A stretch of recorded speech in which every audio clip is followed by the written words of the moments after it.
আসসালামু আলাইকুম viewers, welcome back to my channel Tuya easy কিচেনে আপনাদের সবাইকে স্বাগতম। খুবই মজার একটা রেসিপি নিয়ে আপনাদের সামনে হাজির হলাম। বর্ষাকালে সবজি দিয়ে খিচুড়ি সহজভাবে করে দেখানোর চেষ্টা করেছি। আশা করি আমার রেসিপিটা আপনাদের ভালো লাগবে। চলুন মূল রেসিপিতে যাই।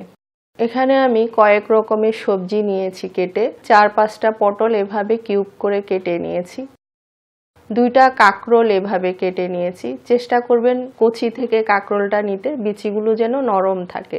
বরবটি নিয়েছি হাফ কাপের মতো হবে। একটা বড় সাইজের গাজর কেটে নিয়েছি। একটা বড় সাইজের আলু নিয়েছি। এভাবে সবগুলো এক সমান করে কিউব করে কেটে নিয়েছি, দেখতে পাচ্ছেন। আরো কিছু সবজি আছে, চাইলে আপনারা দিতে পারেন। কচু ছাড়া বাকি সব সবজি যেমন মিষ্টি কুমড়া, লাউ, চিচিঙ্গা, ঝিঙ্গা, পরুল এগুলোও দেয়া যায়। তো আপনার হাতের কাছে যে সবজিটা থাকে সেটাই দেওয়ার চেষ্টা করবেন। তো এটা আমি এক সাইডে রেখে দিলাম।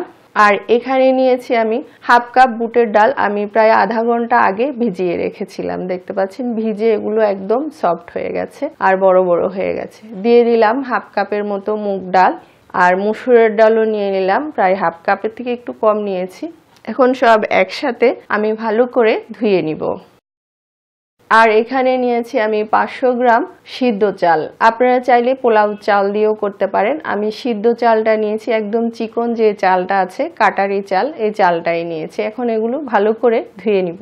চুলায় একটা পাতিল বসিয়েছি আর পাতিলে সয়াবিন তেল দিয়ে দিলাম হাফ কাপের মতো। আর এখানে 2টা তেজপাতা, 2-3 টুকরো দারচিনি ভেঙে নিয়েছি, 4-5টা এলাচ, 1 চা চামচ গোটা জিরা, 3-4টা লং নিয়েছি, হাফ চা চামচের মতো গোটা মেথি নিয়েছি। সব একসাথে তেলে দিয়ে দিলাম। কয়েক সেকেন্ড নেড়ে চেড়ে এগুলো ভেজে নিব। কয়েক সেকেন্ড ভাজার পর পেঁয়াজ কুচি দিয়ে দিলাম 1 কাপের মতো। এখন আবার 2-3 মিনিটের মতো নেড়ে চেড়ে এগুলো ভেজে নিব। 2-3 মিনিট ভাজার পর আদা রসুন বাটা দিয়ে দিলাম 1 টেবিল চামচ। এখন 1-1.5 মিনিটের মতো নেড়ে চেড়ে এটা একটু ভুনে নিচ্ছি। আদা রসুনের কাঁচা গন্ধটা যেন চলে যায়। দিয়ে দিলাম 1 চা চামচ হলদের গুঁড়ি, হাফ চা চামচ ধনিয়ার গুঁড়ি, হাফ চা চামচ জিরার গুঁড়ি, হাফ চা চামচ মরিচের গুঁড়ি, লবণ দিয়ে দিলাম 1.5 চা চামচ, গরম মশলা দিয়ে দিলাম 1 চা চামচ, সামান্য একটু পানি দিয়ে দিলাম। সব একসাথে নেড়ে চেড়ে 2-3 মিনিটের মতো ভালো করে ভুনে নিব। খুবই মজার একটা রেসিপি। পুরো রেসিপিটা ফলো করে একবার তৈরি করে দেখবেন, আশা করি ভালো লাগবে। আর আমার রেসিপিটা যদি ভালো লাগে লাইক, কমেন্ট, শেয়ার করবেন। আমার চ্যানেলটি সাবস্ক্রাইব করবেন। আমার পাশে থাকবেন, অনুরোধ রইল সবার কাছে। তো 2-3 মিনিট ভাজার পর এখন আমি ধুয়ে রাখা ডালগুলো দিয়ে দিলাম। দিয়ে আবার 2 মিনিটের মতো নেড়ে চেড়ে ডালগুলোকে ভুনে নিব। মুগ ডালে একটা গন্ধ থাকে, তাই ডালটা যদি এভাবে মশলার সাথে একটু ভুনে নেন তাহলে আর সে গন্ধটা লাগবে না এবং খিচুড়ির টেস্টটা খুবই ভালো আসবে। 2-3 মিনিট ভাজার পর কেটে রাখা সবজিগুলো দিয়ে দিচ্ছি। এখন একসাথে নেড়ে চেড়ে ভালো করে মিক্স করে দিচ্ছি। মিডিয়াম টু লো আছে 6-7 মিনিটের মতো এগুলো আমি ভালো করে কষাবো। ঢেকে দিলাম। ফিরে আসলাম 8 মিনিট পর। এর মাঝেও আমি একবার নেড়ে দিয়েছিলাম, দেখতে পাচ্ছেন সুন্দর সবজিগুলো কষে গেছে। সবজিগুলো অনেকটা সফট হয়ে গেছে। হালকা একটু নেড়ে চেড়ে এখন আমি ধুয়ে রাখা চালগুলো দিয়ে দিচ্ছি।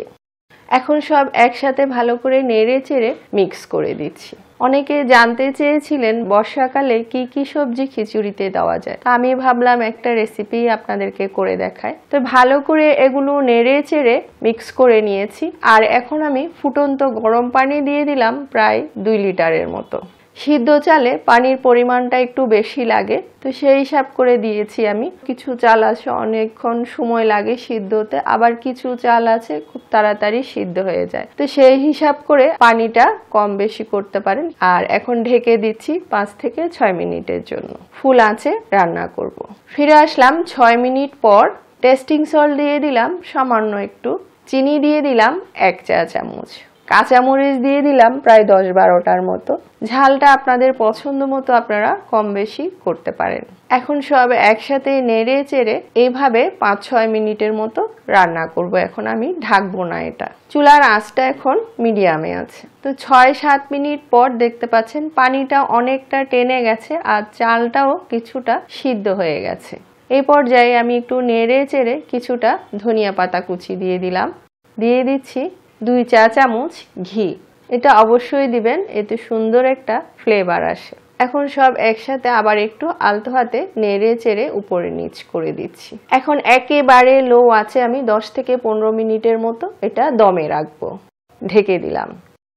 ফিরে আসলাম 15 মিনিট পর।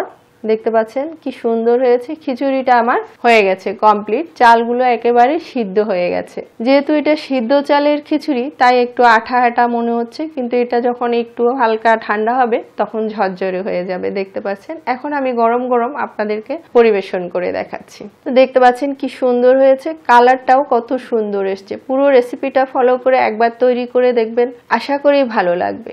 এতক্ষণ আমার ভিডিওটা দেখার জন্য আপনাদের সবাইকে অনেক অনেক ধন্যবাদ। আবার অন্য কোনো ভিডিও নিয়ে আপনাদের সামনে হাজির হব। সবাই ভালো থাকবেন। আল্লাহ হাফেজ।